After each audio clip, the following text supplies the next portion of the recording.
I got interested in soccer when I was 6 years old. My sister, I would follow her around. Anything she did, I did. So when she started playing at 8 years old, I was right there with her. And it's funny because I come from a basketball family, you know, we're all tall, we're all lanky. And so the first soccer practice that we went to, my parents put the shin guards like over the socks, and then our shorts were like all the way down to her knees. So it was like funny thinking back to the first practice, but it was so much fun. I loved running around, competing, and so I stuck with it. I've played a lot of sports growing up, basketball, volleyball, track, and I actually played basketball up until my junior year of college. I like walked onto the team my sophomore year and played, and so I didn't really decide to become a soccer player until I entered the draft, the 2020 NWSL draft. So got drafted and then started my professional soccer career. So now I'm only a soccer player. I think everyone's like kind of road to playing soccer, being a professional soccer player is complicated. And of course, like I went through the normal things athletes go through, like injuries, doubting myself, other people like hating or doubting me. And in my first year playing professional soccer, COVID hit. And so I was training with the Red Stars for 2 weeks and then we got sent home, yeah. And so it was really weird, just, I don't know, coming here, and then I went to Iceland, which was cool.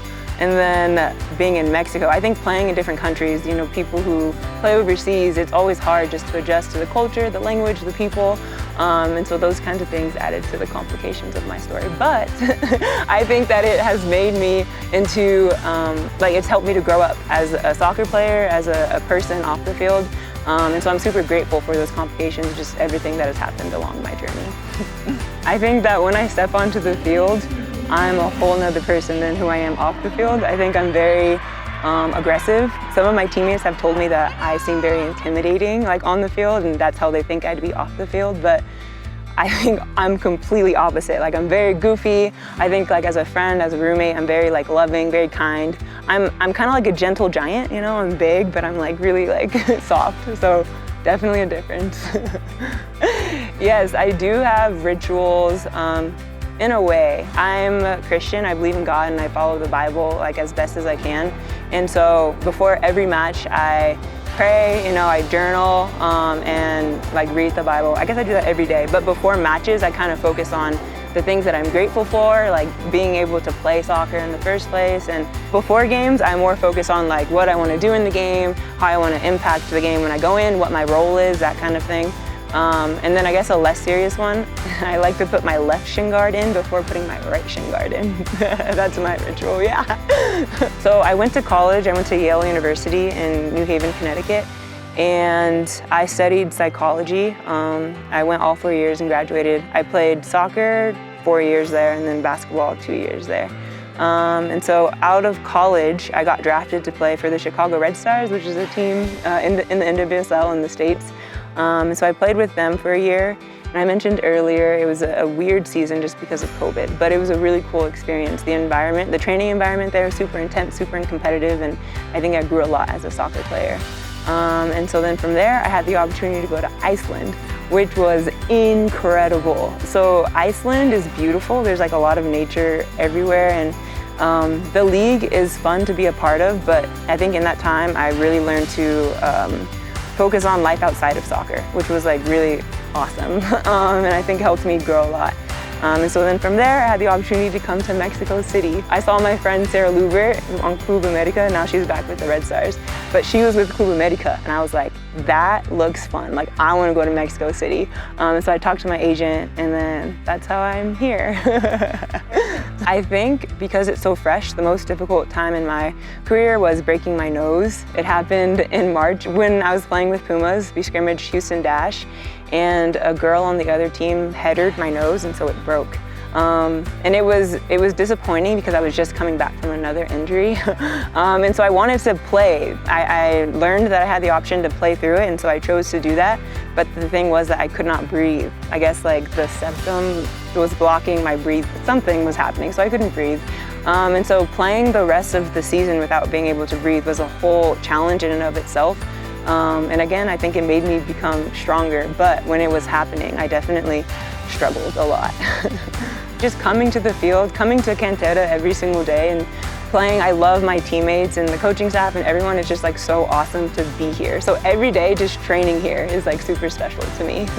Yes, absolutely. It's an honor. I know Pumas has so much history and the club is just so like professional and it's so beautiful. It's like so awesome to be a part of. And so I just think, yeah, I just love waking up every day and just being able to put on this jersey and play for Pumas. Oh. My time here at Pumas has been good. Last season was rough. I think the nose injury and just adjusting to the culture and everything made it quite the process, and it challenged me in a lot of ways, but it's cool because now this season I've gone through it and I just feel a lot more comfortable and just able to perform at the level that I know I can with like my teammates and just everyone behind me. And so it's been awesome. I love being here. I definitely think Pumas has made changes in me as a player. I think the style of the way Mexico plays is like very technical, very tactical. Whereas in the States, it's very forward, you know, it's very like, you're strong, you're fast, you're like pushing people over, but that's like the opposite of what it is here. And so I think being here for 7 or 8 months so far has helped me to grow in my technical game and to be a lot more thoughtful about when I go into tackles and not just like shoving people over. So I definitely think I'm growing in that way. I love playing at our stadium. It's an insane experience, from like literally walking in and going into the locker room and just everything that comes with that, but then also stepping onto the field and the stands and the fans, and it's just an unreal experience. I've never experienced anything like it before, and it's amazing. Just pure joy, pure happiness. It was insane to get the goal, and then my teammates like coming up to me, hugging me and all that stuff, and then the fans and everyone just going wild. Like, it was just an unreal experience, and I'm excited to score more goals.